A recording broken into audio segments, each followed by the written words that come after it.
It's Tuesday night டின்னருக்கு இட்லியும் பட்டாணி குருமாவும் பிளான் பண்ணியிருந்தேன். குக்கரில் வச்சா சட்டுன்னு முடிஞ்சிடும். ஸோ ஒரு அடுப்பில் வந்து குருமாக்கும் இன்னொரு அடுப்பில் வந்து இட்லியும் வந்து ஊற்றி வைக்கிறதுக்கு ஸ்டார்ட் பண்ணிட்டேன்.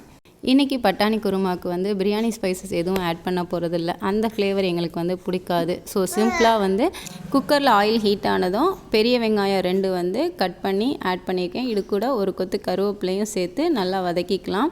வெங்காயம் வதங்கினதும் நறுக்கி வச்சுருக்க தக்காளி, கொஞ்சமாக உப்பு சேர்த்து மூடி வச்சு வேக வச்சா நல்லா மசிஞ்சு வந்துடும். இது கூட உரித்து வச்சுருக்க பட்டாணி, 2 ஸ்பூன் குழம்பு மிளகாய் தூள் ஆட் பண்ணி எண்ணெயிலே நல்லா வதக்கி எடுத்துக்கலாம்.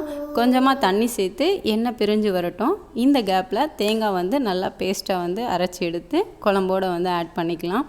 குழம்புக்கு தேவையான அளவு தண்ணி சேர்த்து குக்கரில் வந்து ஒரு 2 விசில் வச்சு எடுத்தோன்னா போதும். பட்டாணி குருமா வந்து ரெடி ஆகிடும்.